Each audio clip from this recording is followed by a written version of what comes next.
Hello, my name is Keith Richards. I'm the CEO of AgileKRC, and this is a short video which I'm hoping will prepare you in the best way to pass your AgilePM exams.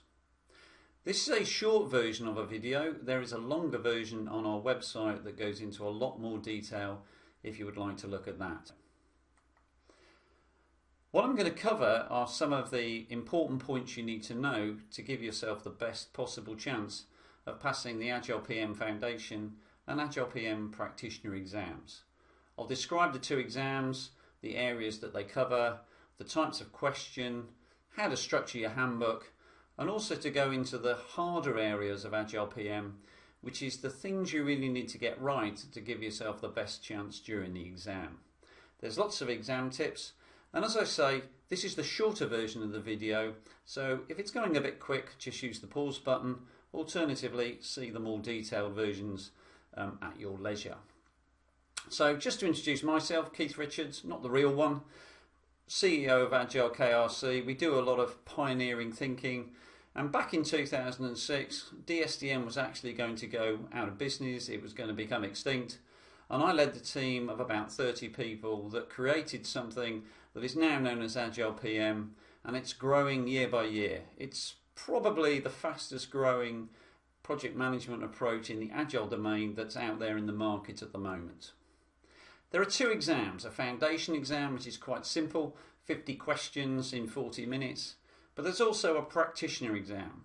It's not blindingly difficult, but it's certainly harder than the foundation exam, and you certainly need exam craft, and you need to be prepared and know what you're doing to give yourself every chance of passing it.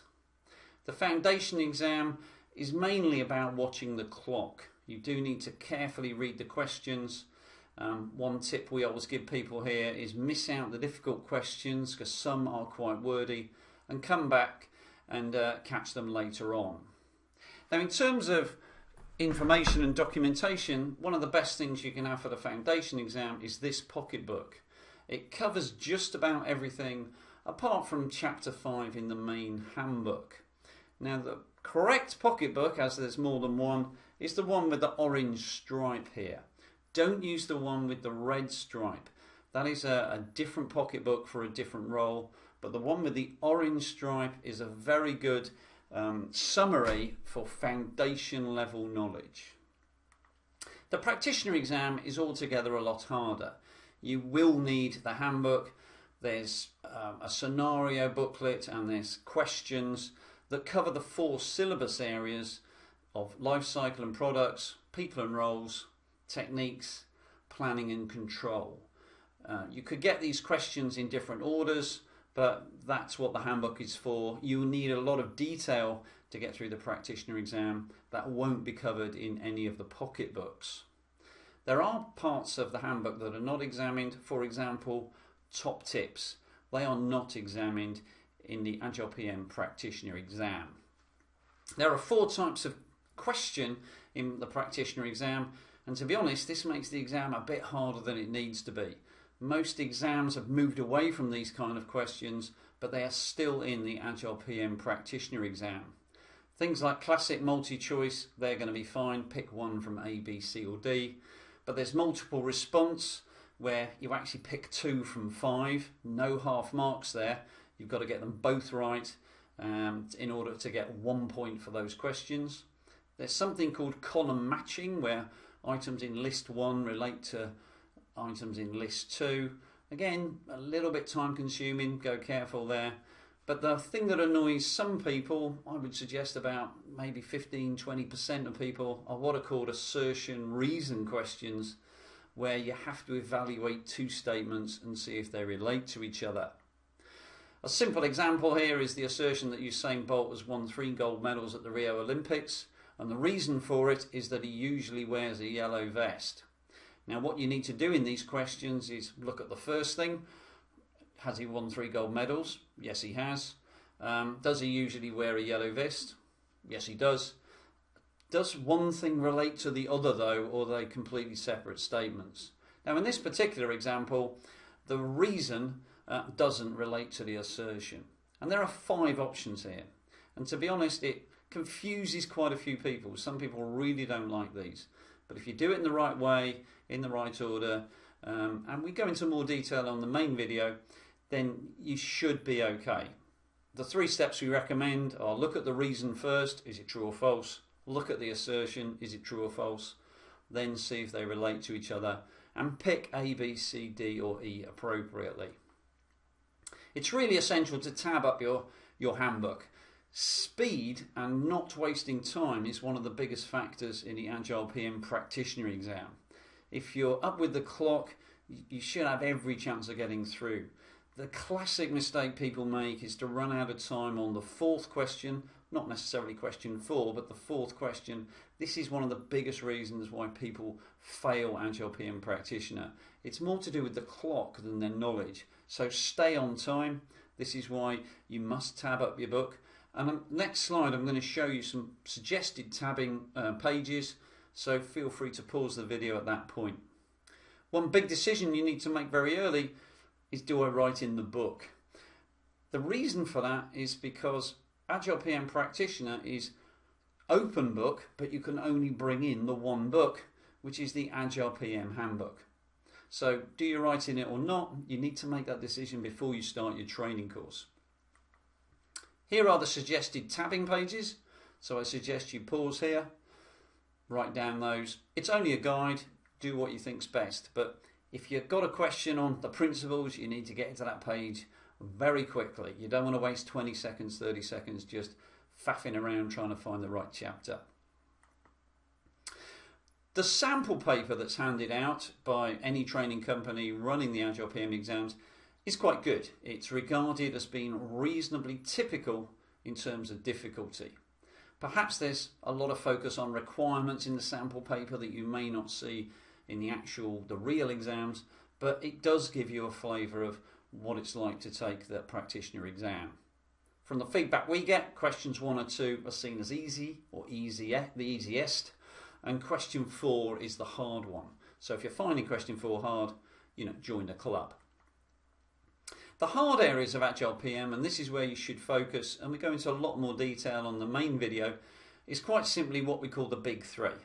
So there are 13 roles that you've got to become familiar with in chapters 7 and 14. There are 14 products in chapters 8 and 16, and there's 6 life cycle phases. Now, to be honest, you've just got to crunch through this and try and learn them, and learn as many as you can. As I say, we go into a bit more detail about some specifics, but one thing I would say is you'll never sort of remember 14 products off the top of your head, but if you could get a good feel for it and know where to go in the handbook, you can move quite quickly during the exam. Now, some of the specifics here is this idea of roles is quite an important thing to learn, and this is where you can score well if you've got very good knowledge of the roles. So try and learn as much as you can, but then know where to get the information in the handbook. The big ones are the actual business roles. Can you tell the difference between a business sponsor, the business visionary, business ambassador, and even the business analyst? They are quite they overlap, and it's very easy to just accidentally think it's one when in fact it's the other. But if you learn them and you understand, well, they're in charge of the business case, they're in charge of detail, they're a bit peripheral, they're sort of experts, if you like, you can start to pull those roles apart and know where know which one is what. But remember, you've still got the handbook, so you haven't got to hold this in your head. The products, one simple thing to start to get a feel for is who actually produces them and when are they produced in terms of the life cycle phases. Now, in the pocketbook, there are some quite useful things for just trying to memorize things. Again, the roles, very simple in the pocketbook. Again, you can look at it in the handbook, no sort of difference. Some of the things that might be quite useful is this page here. Not the greatest graphic on the planet, but it gets you an idea of what happens when, in terms of relating products to the life cycle phases. Now, if you can get used to some of the things in a more intuitive way, it will help you. I'm just looking at one here, so I don't know, feasibility assessment. Well, that's going to be early, isn't it? Benefits assessment, well, if we're assessing the benefits, that's got to be late on.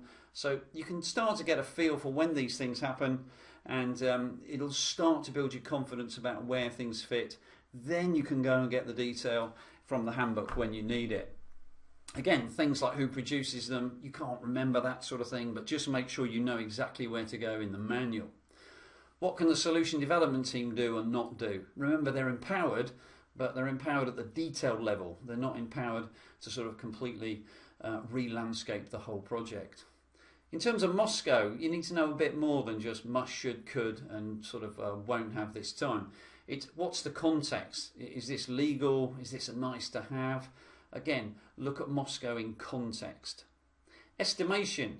When you're being asked about estimates, are we talking ballpark here? Is this 50%, 100% margin of error? Because if the estimates are like that, it's going to be early in the project. If we're down to 10% and we're fine-tuning, it's going to be later in the project, right down there in the time boxes. How do the principles relate to Moscow? If we're trying to, deliver what the business really, really wants, what must be there, what should be there, what could be there. Now, one particular funny with DSDM and AgilePM is the structured time box. It's really a legacy of a bygone era, but it's right there in the manual, it's right there in the handbook, and you will be examined on it, and you need to know exactly what the ratios are. You need to know what the steps are called. So, for example, investigation, refinement, consolidation, you're going to need to know this. Now, in the real world, it doesn't quite work like that, but we're not in the real world in this area of the exam. You have to do what it says in the handbook, and when you get out in the real world, maybe you can change it and adapt it, but we're trying to get through the exam here, and with the structured time box, you've got to be bang on message. There's no margin for errors here. In terms of how to tackle the exam, there's general points about reading the things carefully. If you see words like collaboration, that's probably right. I'm not going to say it is, but that's the sort of things they're trying to test you on. And if you see words like conflict or command and control, yeah, that's not quite what we're trying to do here with AgilePM. What we find is that sometimes, one question might be particularly hard. This is why you don't want that surprising you when you've compressed your time and, oh no, it's a hard question and I've only got 15 minutes left. That can get you into a bit of a mess, okay? One of the biggest things you can do is create some sort of schedule. So we've got a couple of examples there on the screen, and it's really important you stay on schedule and on the clock. If you were trying to run 10k in 60 minutes, you need to know what your split times are. The same goes with the exam. You must, in my opinion, have an idea of what your split times are for the exam, well before you walk into that examination. So use the practice paper to think, well, do I do 10 minutes preparation before I get going, or do I want to get going quite quickly? There's a couple of examples there. Just remember, you might have one question that's quite hard, so you need a little bit of a buffer. And when I say hard, I just mean harder than the others, and you don't really want to be tripped up by it. A few more tips. There are 80 answers. Make sure you fill everything in. I see these papers and people just forget to fill one in. When they check it, they see it, but it's really their eyes have filled in the blanks because it's just not there. And I can assure you I've seen that several times. Read the question carefully. I'm sure you know that, but look at how many you got wrong during the practice papers on the course. This is why it's easy to say it, but do you actually do it? And under exam pressure, you've got to be really on point. Check the rule for each question. Is it one-to-one in terms of the list, or is it one-to-many? Check that sort of thing. And if you're going to change any questions, please make sure you're absolutely sure it needs changing. Most people change right answer to wrong. Not exactly sure why, probably due to instinct and overruling your instincts, but that's a very common problem, and that's what I see when I see papers where the changes have been made. One tip I would suggest is maybe starting with techniques. There's not really a lot of room for sort of contentious things with the techniques, so it might be you want to warm yourself up and get going on one of the easier areas. I'm not saying it's easy, but Life cycle and products is normally quite hard, so either save that for the end if you've got enough time, or take it when you've warmed up. But one little tip is to start with techniques, but again, stay on time, stay on the clock. Now, general advice, I think that applies to any exam. Make sure you haven't eaten too much or too little for the exam. You can't use your phone in the exam, even as a timer. Just make sure if you've got any special needs, like English is not your first language, you've already done that.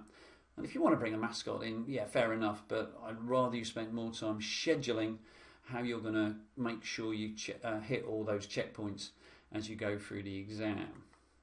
Right, further information on AgileKRC, we've got a lot of things on resources, we've got a YouTube channel. If you want to know more about the Agile Business Consortium, go to agilebusiness.org. The exams are accredited by APMG.